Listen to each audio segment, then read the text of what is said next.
हो गया है। चलो इनका खत्म हो गया, उनका खत्म हो गया। अब टाइम ही कहाँ बचा है। अब बाकी जो बचेगा उसमें जो है वो अपना हिमांशु सत्य कह के लगवा लेना। अब कौन सी क्लास बची है? वो हम लोग चक्कर में गणेश सर से हिस्ट्री पढ़ने के लिए फ्री में पढ़ाएंगे, तो वो मई में बात कर लेना उनसे। हाँ, और हिंदी। अब जो उनको पढ़ाना होगा पढ़ाएंगे, उनकी इच्छा जो होगी। कल रिक्वेस्ट किया था, कोई बात नहीं, अपना उनसे बात कर लेना, अपना वो पढ़ाएंगे आपको। देखिए WTO के उद्देश्य, पहला लिखिए, अंतर्राष्ट्रीय व्यापार हेतु, अंतर्राष्ट्रीय व्यापार हेतु नियमों को निर्धारित करना और उसे लागू करना। अंतर्राष्ट्रीय व्यापार हेतु नियमों को निर्धारित करना और उसे लागू करना। नियमों को लागू करना, हाँ,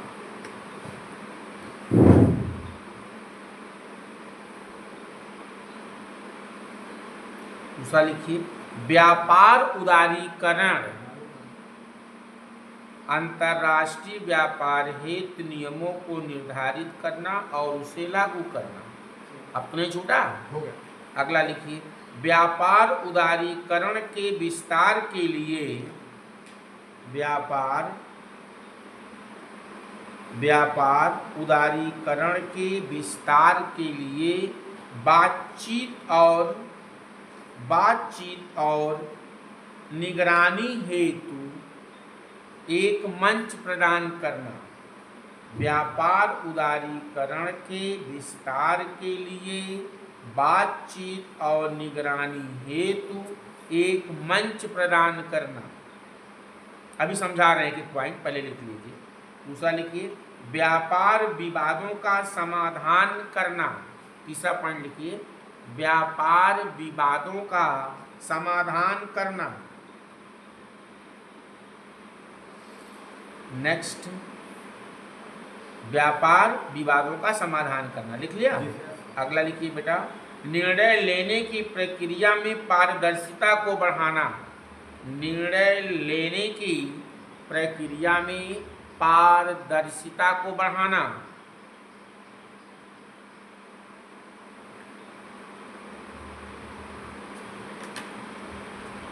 अगला, निर्णय लेने की प्रक्रिया में पारदर्शिता को बढ़ाना। अगला, वैश्विक आर्थिक प्रबंधन में, वैश्विक आर्थिक प्रबंधन में शामिल अन्य प्रमुख, वैश्विक आर्थिक प्रबंधन में शामिल अन्य प्रमुख अंतर्राष्ट्रीय आर्थिक संस्थाओं के साथ, अन्य प्रमुख अंतर्राष्ट्रीय आर्थिक संस्थाओं के साथ सहयोग स्थापित करना। अंतर्राष्ट्रीय आर्थिक संस्थाओं के साथ, जैसे वर्ल्ड बैंक, आर्थिक संस्थाओं के साथ सहयोग स्थापित करना। नेक्स्ट, विकासशील देशों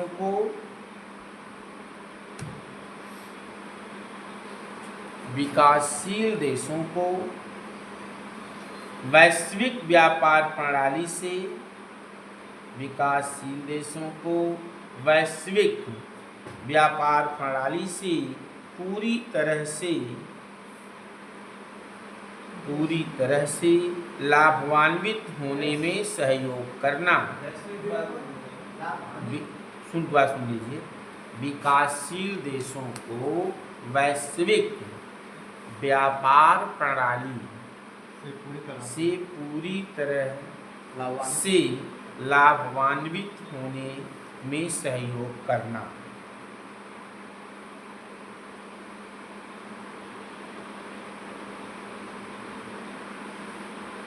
अब समझिए एक एक पॉइंट को।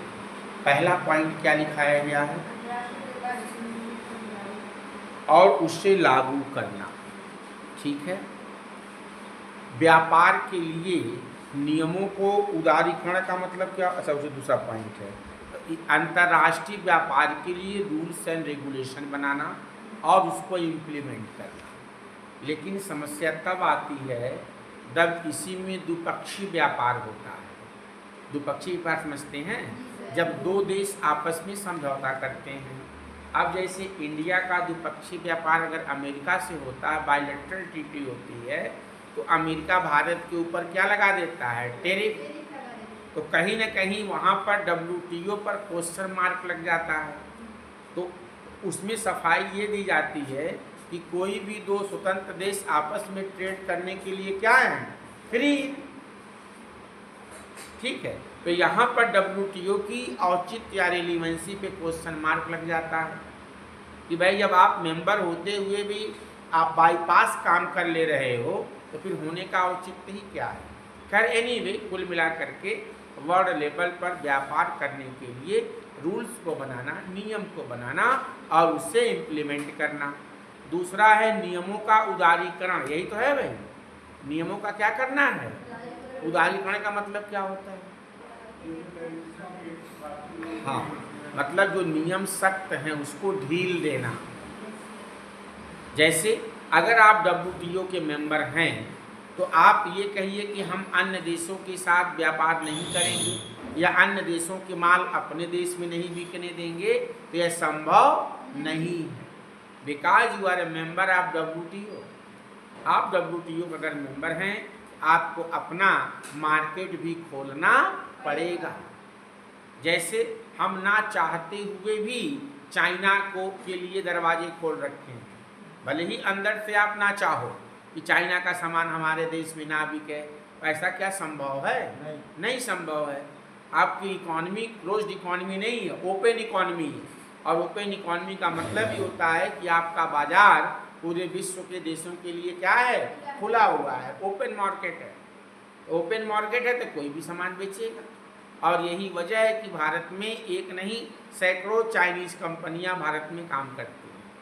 जितने मोबाइल हैं, लैपटॉप हैं, सुई से लेकर के जहाज़ तक के पार्ट या मेडिकल के हर एक सेक्टर में चाइना ने अपना दबदबा बना रखा है। और चाइना की हमारी इकॉनमी लगभग 15 गुनी बड़ी इकॉनमी है हमसे, यानी चाइना के समक्ष हम कहीं ठहरते नहीं। ये कटु सत्य है।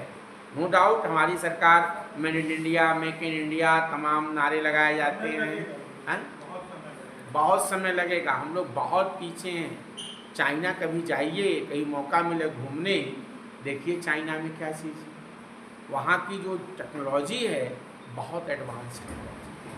उसकी ट्रेनें काफ़ी स्पीड से दौड़ती हैं, उस पर आवर बनाया। आपको यहाँ से लखनऊ में घंटा भर नहीं होगा, चाय पियेंगे, समोसे खाएंगे और पेपर पढ़ेंगे, तब तक आप लखनऊ पहुँच जाएंगे। और वहाँ काम करके दिन भर निपटा के जब तक ब्रेक शाम का गुड इवनिंग में कुछ खाएंगे पिएंगे, हल्का फुल्का नाश्ता करेंगे और कुछ मैगजीन वगैरह देखेंगे, तब तक आप देवरिया आ जाएंगे। भाई देवरिया से लखनऊ की दूरी कितनी है? लगभग 350 के आसपास। 350 बेटा, 325 या 20 है, 325 के आसपास है। तो 40 से 45 मिनट, 40 से 45 मिनट में आप कहाँ होंगे? लखनऊ होंगे। और वहाँ और कहीं भी आप अपने शहर में कॉलेज भी जाते हो तो 1 घंटा पहले निकलते हो। गांव से अगर 10-20 किलोमीटर दूर है तो 10 बजे स्कूल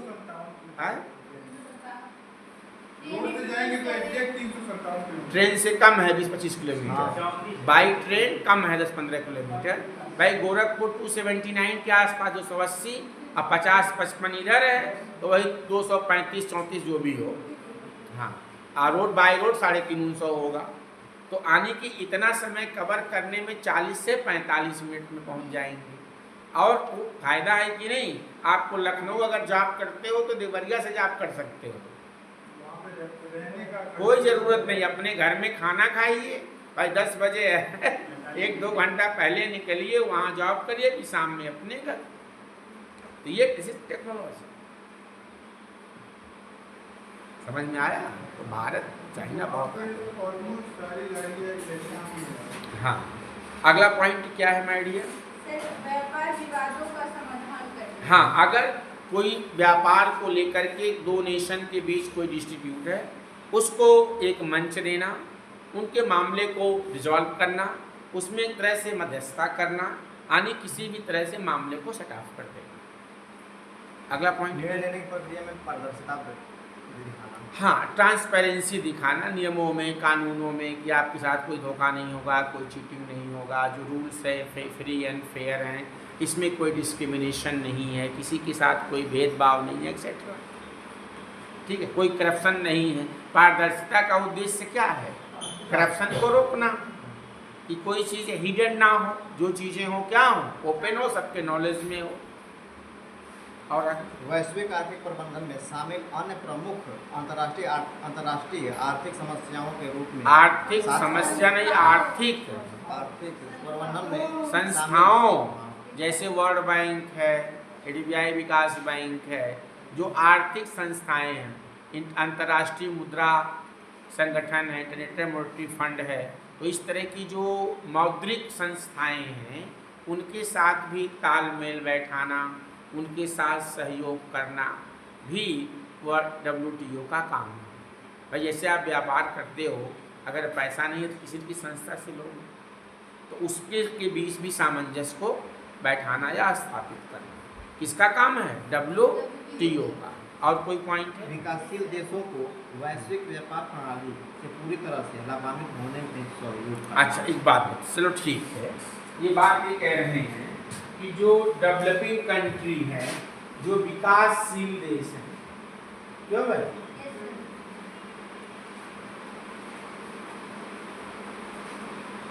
आप जैसे मान लो भारत थी,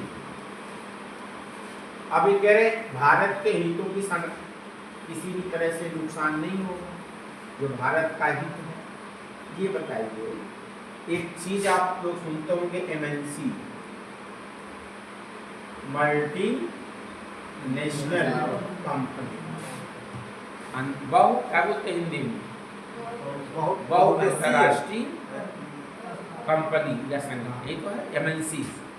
जो MNCs हैं, अब आप एक विकासशील देश हैं, अब कोई मल्टीनेशनल कंपनी आपके यहाँ इन्वेस्टमेंट करती है, कार बनाती है या कोई बाइक बनाती है, कोई चीज़ बनाती है, तो अब क्या होगा, जो आपके देश की कंपनियां हैं क्या इस MNCs के सामने टिक पाएंगी? क्योंकि आप एक विकासशील देश हैं, आपसे अच्छी माइलेज वाली, आपसे अच्छी डिजाइन, आपसे अच्छी टेक्नोलॉजी वाली देगी, तो जो आपका जो आपके लोकल जो मार्केट है या आपका जो लोकल देश के कंपनियां हैं, इस कंपनी को लीड नहीं कर पाएगी, क्योंकि ये ताकतवर देशों की कंपनियां हैं, जैसे अमेरिका है, जर्मनी है, चाइना है, इनकी जो कंपनियां हैं वो एडवांस टेक्नोलॉजी वाली, अच्छे फीचर के साथ कम दामों में है, तो वहाँ हमारी कंपनियां क्या होती हैं? कोलैप्स कर जाती हैं, और हमारी कंपनियां इसको कम्पीट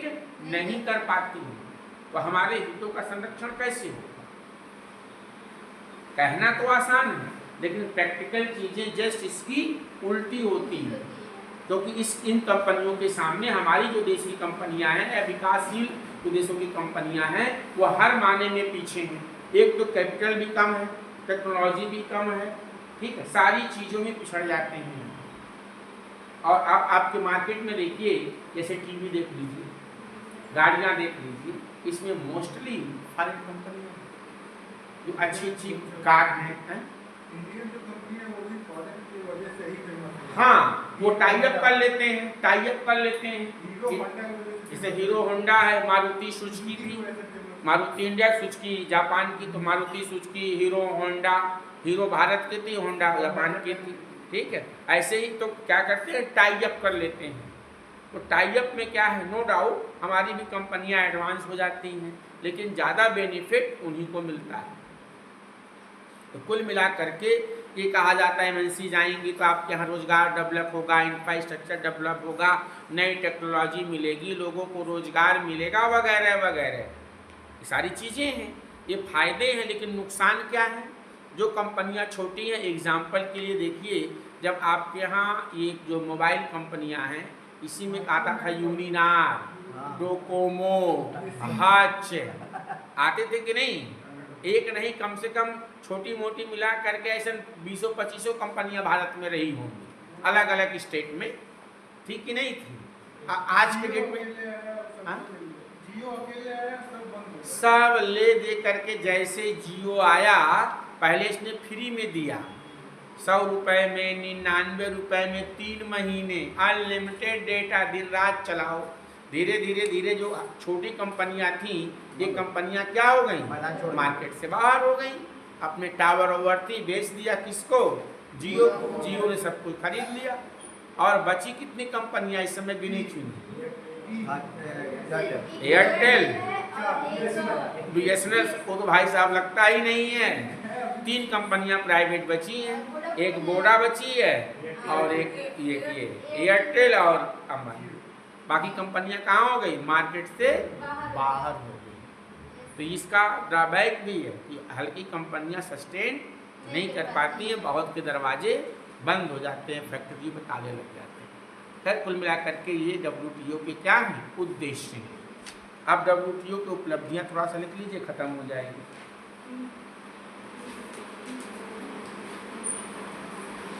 WTO की उपलब्धियां,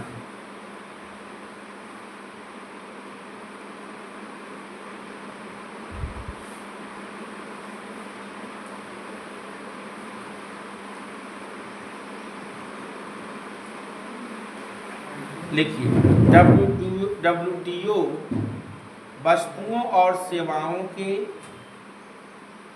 WTO वस्तुओं और सेवाओं के वैश्विक व्यापार हेतु,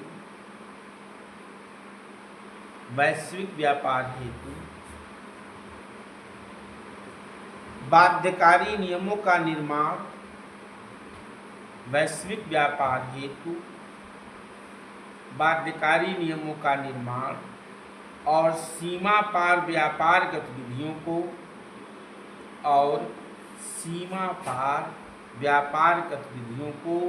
बढ़ावा देने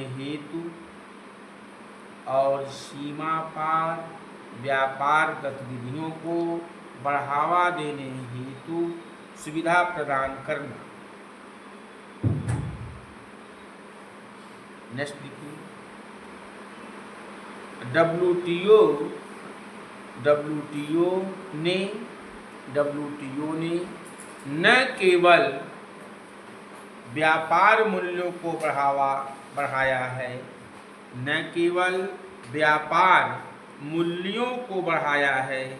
बल्कि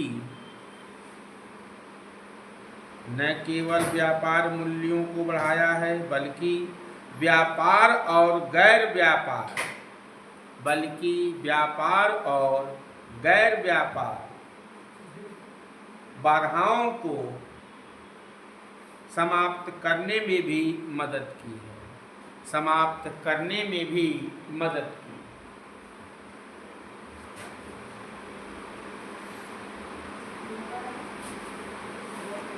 है।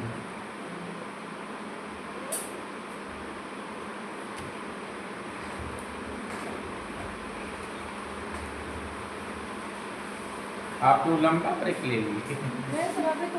नहीं, आपने ये लो, बाकी इधर भी तो बैठा था। और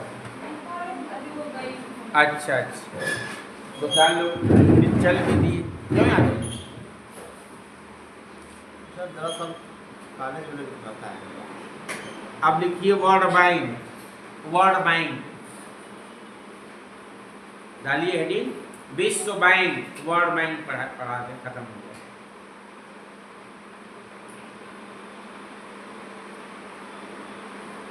वर्ल्ड बैंक, देखिए विश्व बैंक एक प्रमुख अंतर्राष्ट्रीय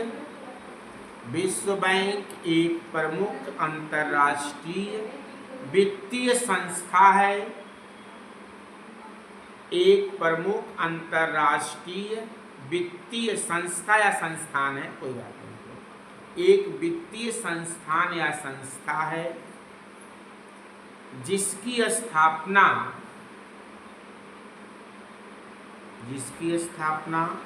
1944 में, जिसकी स्थापना 1944 में ब्रेटन वुड्स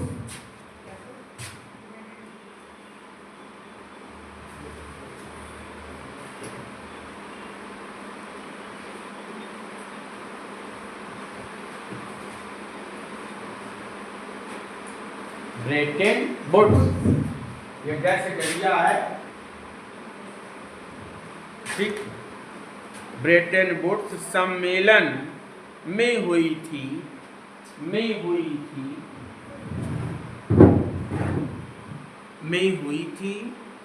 जिसका मुख्यालय वाशिंगटन डीसी में है, जिसका मुख्यालय वाशिंगटन डीसी में है, वाशिंगटन डीसी। अरे भाई शहर का नाम है भाई वाशिंगटन डीसी। हाँ शहर का नाम है। हाँ शहर का नाम है यूएसए का। आगे लिखिए, इसमें कितने मेंबर हैं इस समय वर्ल्ड बैंक में? 189 लिख लीजिए। हाँ, विश्व बैंक में 189 सदस्य देशों के साथ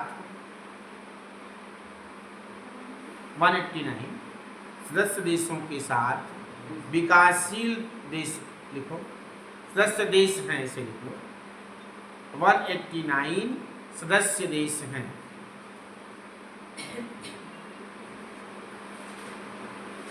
देखिए अगला पॉइंट लिखो, विश्व बैंक विकासशील देशों और गरीबी, विश्व बैंक विकासशील देशों को गरीबी कम करने,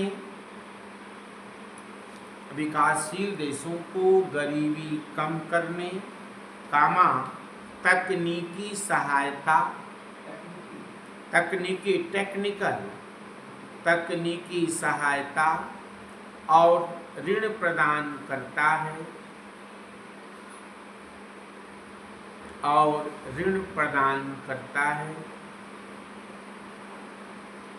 फिर लेता नहीं है, ऋण जब देता है तो लेता नहीं है या माफ करता है। कोई दुनिया में ऐसा है जो देता हो लेता ना हो? सर हमेशा सुनता हूँ कि मतलब इंडिया कोशिश करता है कि पाकिस्तान को ऋण ना मिले और वो कोशिश करता है कि हमको मिल जाए, लेकिन अमेरिका के सहयोग से उसको मिल जाता है। तो क्या मिल जाता है तो उसको देना नहीं पड़ता है क्या? देना पड़ता है। किस रूप में देता हो, कैसे, जब उसके पास है ही नहीं कैसे देता है?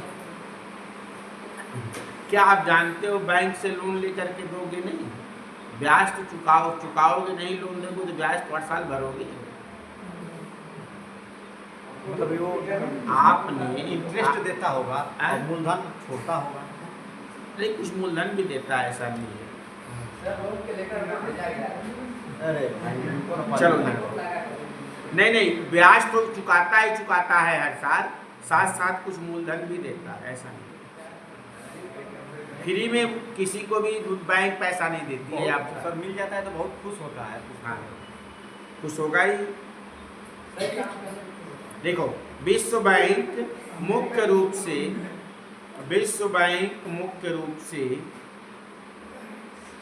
IBRD इंटरनेशनल पुनर्निर्माण और बैंक विकास, विश्व बैंक मुख्य रूप से IBRD, I for India, B for Bombay, R for Rajasthan, D for Delhi, IBRD और ID का मतलब अंतर्राष्ट्रीय विकास संघ, इंटरनेशनल डेवलपमेंट एसोसिएशन से मिलकर बना है।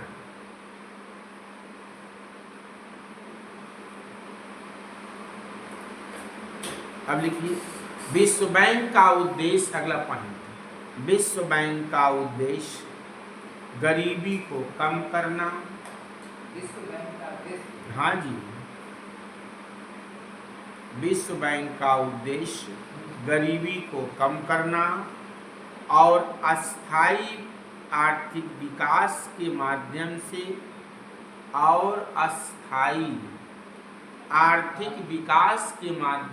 परमानेंट अस्थायी गरीबी को कम करना और अस्थायी आर्थिक विकास के माध्यम से साझा समृद्धि को बढ़ावा देना। आर्थिक विकास के माध्यम से साझा समृद्धि को बढ़ावा देना।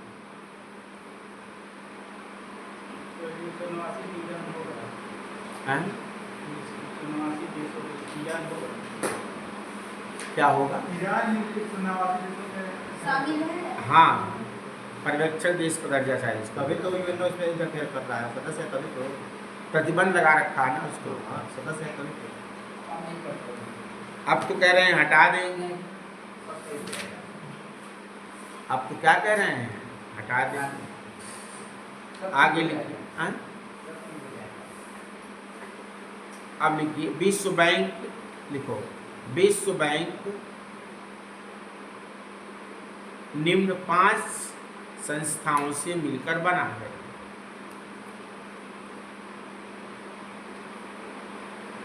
पहला लिखिए अंतर्राष्ट्रीय पुनर्निर्माण और विकास बैंक।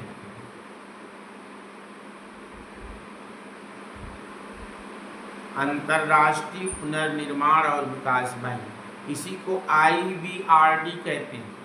क्या कहते हैं? IBRD, पुनर्निर्माण और विकास बैंक। हाँ, IBRD, अंतर्राष्ट्रीय पुनर्निर्माण और विकास बैंक। लिखिए यह मध्य आय वाले देशों को ऋण प्रदान करता है। यह मध्य आय वाले देशों को ऋण प्रदान करता है, मतलब जिनकी इनकम ना बहुत ज़्यादा है ना बहुत लो है।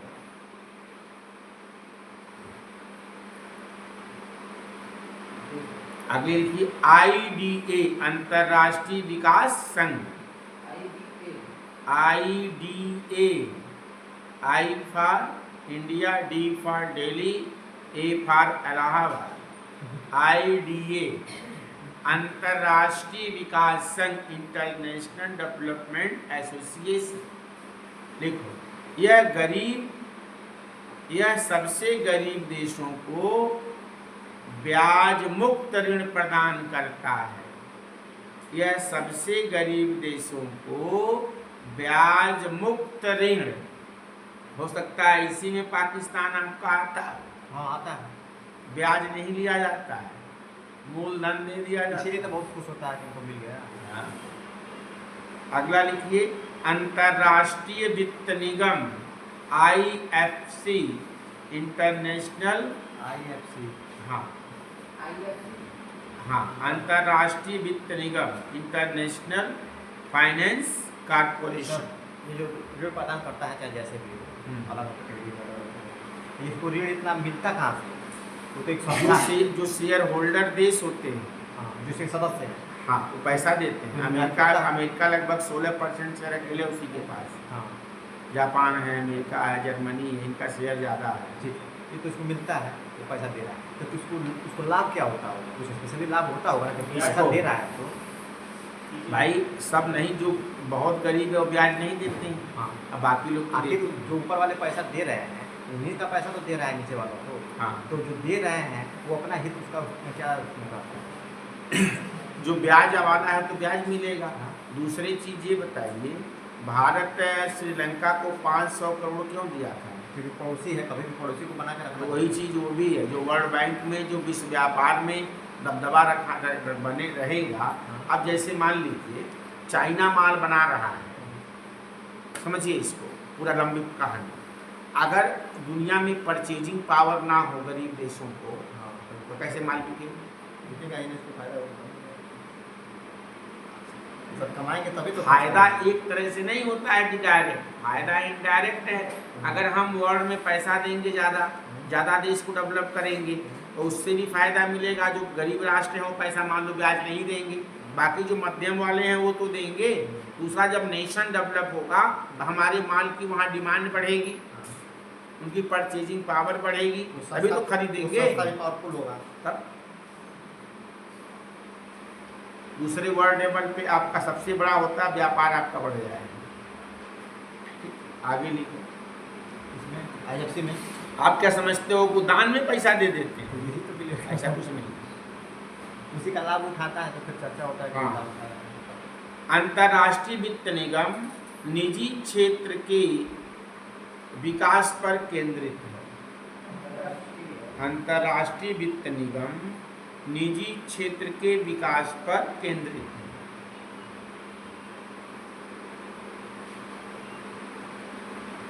अब अगला लिखिए, बहुपक्षीय निवेश गारंटी एजेंसी। बहुपक्षीय, अगला बहुपक्षीय चौथा, बहुपक्षीय निवेश गारंटी एजेंसी।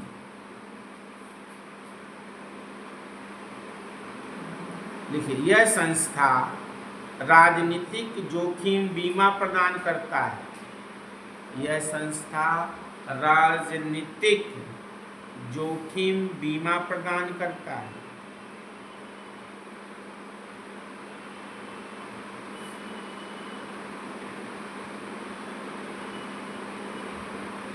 अगला लिखिए, निवेश विवादों के निपटाने के लिए अंतर्राष्ट्रीय केंद्र।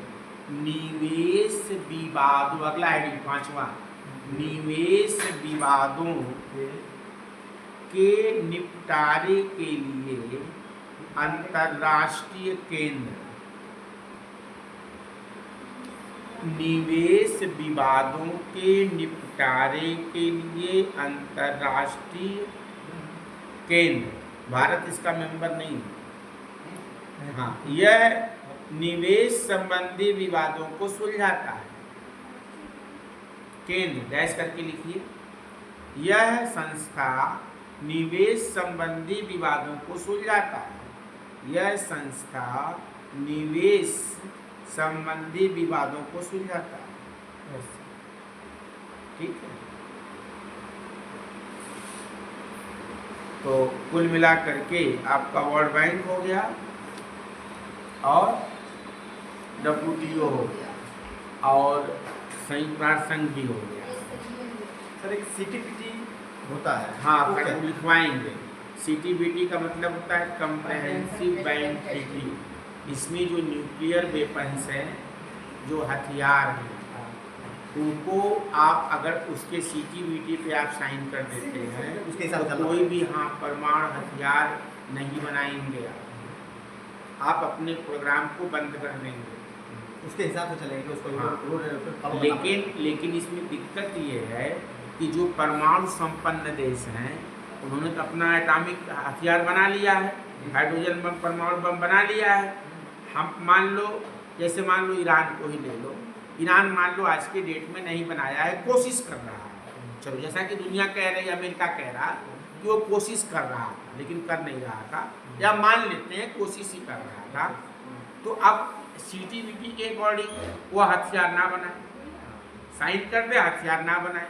अब कल को अगर लड़ाई हो जाए उसके अन्य देशों के साथ, तो अपनी रक्षा कैसे करेंगे? गड़बड़ होगा कि नहीं? तो कम्प्रहेंसिव बैंक ट्रीटी पूर्ण रूप से पक्षपात अंतर्राष्ट्रीय ट्रीटी है। हम कहते हैं हम CTBT पे साइन कर देंगे, लेकिन दुनिया के जितने परमाणु संपन्न देश हैं, पहले अपने अपने सभी लोग न्यूक्लियर वेपन्स को खत्म करें। अब आपके पास न्यूक्लियर बम है, मेरे पास नहीं है। कभी आपसे हमारी लड़ाई छिड़ गई, आप तो हम धमकी दोगे। और वही काम तो डोनाल्ड ट्रंप कर रहे थे बार बार ईरान को, तुमको पाषाण काल में पहुंचा देंगे, तुमको नक्शे से मिटा देंगे, ऐसा हाल करेंगे, दुनिया देख, यही तो धमकी दे रहे थे, दे रहे थे। केमिकल बम भी उसमें नहीं बना सकते, कुछ नहीं, सारे बायोलॉजिकल वेपन्स इस सब आपका बैन हो जाएगा। इसलिए भारत ने CTBT पे साइन नहीं किया है। हम क्यों साइन करें भाई? भारत नहीं, आज तक यही दिया जो आप बता रहे हैं। हाँ भाई, पर हम कहने का मतलब है कि हम साइन कर दें, लेकिन दुनिया के सारे देश अपने एटॉमिक हथियार खत्म कर दें। अमेरिका पहले ही भाग जाएगा, कहेगा हम नहीं करेंगे साइन, वो कहेगा ही नहीं कभी भाई, तब को धमकाएगा कैसे? अगर सांप है, गेहूं साहब जानते हो कोबरा, उसका विष निकाल लो तो आप डरोगे उससे? दौड़ा के मारोगे डंडा लेके उनको। वही हाल अमेरिका का है। अगर अमेरिका के पास न्यूक्लियर बम ना होता तो ईरान वाले उनको घर में घुस के मारते, ये आप जानते हो। बम वाशिंगटन डीसी पे पड़ता, व्हाइट हाउस पे डालता ईरान, लेकिन उसको डर था कि हमारे पास परमाणु हथियार नहीं है, अगर हम ऐसा करेंगे तो हमको खत्म कर देगा नक्शे से। सर, ये जो वीटो पावर वाले 5 देश हैं, अगर किसी मामला बनता है, ये देश नहीं मान रहा है, इस पर अटैक किया जाए, तो अटैकिंग पोजीशन में भी ये पाँचों एग्री हो जाते हैं, तो जाके अटैक भी कर सकता है। अब ये मामला सुरक्षा परिषद में जाता है, सिक्योरिटी काउंसिल अगर बनता है मामला तो हाँ, तो हो सकता है वो कुछ अप्लाई कर सकता है, लेकिन वहाँ भी पक्षपात ही होता है। कौन सी वहाँ जो है बड़ी सही निर्णय होता है, कभी देगा नहीं, होने नहीं देगा। अब रसिया हमारा साथ छोड़ेगा नहीं, रसिया छोड़ चुका है, छोड़ेगा क्यों नहीं? हमारा साथ और क्या, रसिया क्यों देगा? रसिया तो कहता है तेल हम देंगे इंडिया को, मार्केट रेट पे देंगे। गए थे अमेरिका से खरीदते, जाओ खरीद लो। क्यों देगा तेल भाई वो आपको? जब आप बुरे वक्त में थे तो हमने तेल दिया, और जब आपका अच्छा दिन आया तो उधर किससे लीजिए?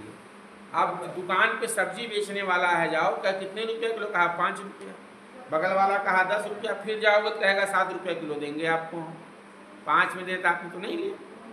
वही हालत इसने की। ठीक है, अगली हेडिंग डाल लीजिए। हमारे साथ मजबूरियाँ भी, और कोई मजबूरी नहीं है यार, मजबूरी कुछ और है। चलो कुछ और हाँ, अगला आप हम लोग वर्ल्ड बैंक पढ़ चुके, अब अंतर्राष्ट्रीय मुद्रा संगठन, इंटरनेशनल मॉनेटरी फंड, ये डाल लीजिए, कल पढ़ाएंगे। अंतर्राष्ट्रीय मुद्रा संगठन, इंटरनेशनल मॉनेटरी फंड, IMF। कुछ हम लोग गुड गवर्नेंस की बात कर रहे हैं। हाँ sir, what is the governance?